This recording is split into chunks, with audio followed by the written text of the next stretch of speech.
What happens when the goddess of love herself betrays the sacred bonds of marriage? The answer lies in one of the most scandalous tales from Mount Olympus, where divine passion collides with devastating consequences.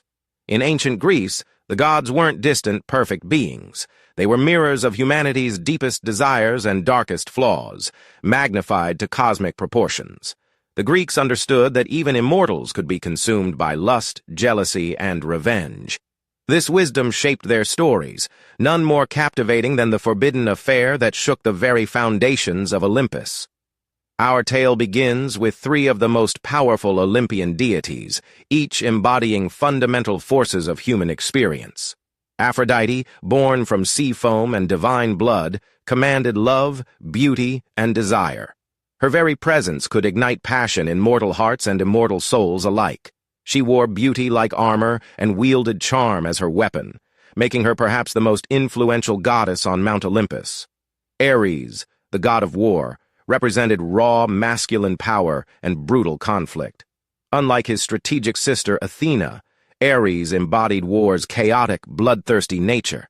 He thrived on battlefield screams and the clash of bronze against bronze. His muscular frame and fierce countenance made him irresistible to many, yet feared by most. Then there was Hephaestus, the divine craftsman whose hammer shaped wonders beyond mortal imagination. Born with a twisted leg and scarred by his own mother's rejection, he found solace in his forge. His hands, though rough and soot-stained, created objects of impossible beauty. Zeus himself had arranged his marriage to Aphrodite, perhaps believing that beauty and craft would complement each other perfectly. But divine marriages, like mortal ones, don't always follow heavenly plans. Aphrodite felt trapped in her arranged marriage. While she respected Hephaestus's skill and gentle nature, her heart yearned for excitement and passion. The contrast between her husband's quiet dedication and Ares's fierce intensity proved irresistible. When the war god's eyes met hers during a particularly tense Olympic Council meeting, sparks flew that would ignite a cosmic scandal. Their affair began innocently enough. Stolen glances across Zeus's throne room became lingering conversations in shadowy corners of Olympus. Aphrodite found herself drawn to Ares's confidence and raw power, while he became intoxicated by her beauty and wit. She saw past his brutal exterior to find surprising tenderness, while he discovered depths of passion that made even war seem pale in comparison. Soon, innocent meetings escalated into secret rendezvous. They would meet in hidden groves on Earth, where mortal eyes couldn't witness their divine transgression. Aphrodite would tell Hephaestus she was visiting her sacred temples, while Ares claimed to be surveying distant battlefields. Their deception seemed perfect, their passion unstoppable. The lovers grew bolder with each encounter. They began meeting in Aphrodite's own chambers, while Hephaestus worked tirelessly in his forge. The irony was delicious, yet dangerous. The goddess of love was betraying love itself, while the god of war had found something worth more than any battlefield victory. But secrets, especially divine ones, have a way of revealing themselves. Helios, the all-seeing sun god, witnessed everything during his daily journey across the sky. His golden chariot carried him over every corner of creation, and nothing escaped his brilliant gaze. The sight of Aphrodite and Ares in passionate embrace filled him with righteous indignation. Some say Helios acted from moral duty, others whisper he harbored his own unrequited feelings for the love goddess. Regardless of his motives, Helios carried the devastating news directly to Hephaestus. The craftsman god's world shattered like poorly tempered bronze. The wife he cherished, the marriage he'd tried so hard to nurture, had become a mockery behind his back. His gentle heart hardened into something far more dangerous than Ares's rage. Cold, calculating fury. But Hephaestus was no ordinary cuckold. His divine craftsmanship would serve as the instrument of his revenge. Working through countless nights, Hephaestus forged a net unlike any other. Made from bronze threads, finer than spider silk, yet stronger than adamantine chains, this masterpiece was completely invisible to divine eyes.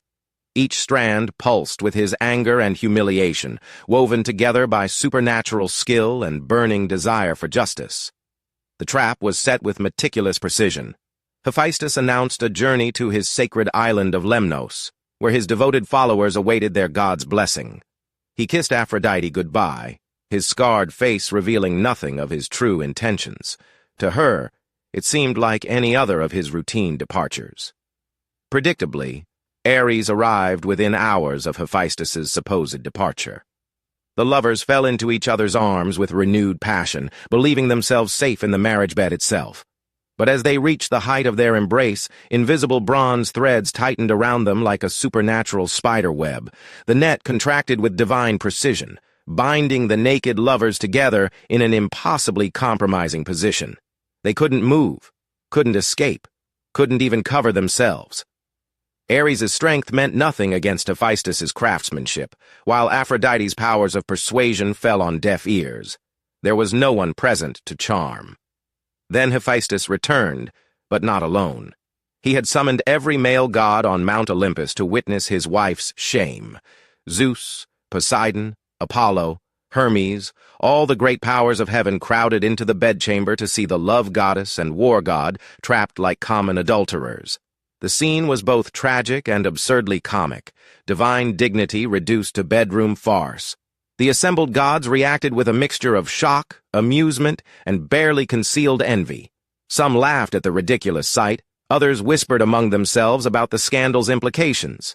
Hermes famously joked that he wouldn't mind being caught in such circumstances with beautiful Aphrodite, even if it meant enduring public humiliation. Aphrodite's face burned with shame that had nothing to do with her divine radiance.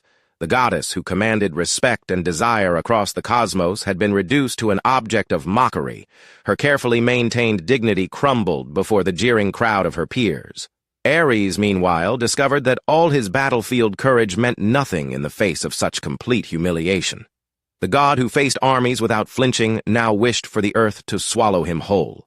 Hephaestus stood before the trapped lovers, his scarred face a mask of grim satisfaction. He had achieved the perfect revenge, not through violence or divine wrath, but through public exposure of their betrayal. The pain they had caused him now reflected back tenfold in their shared humiliation.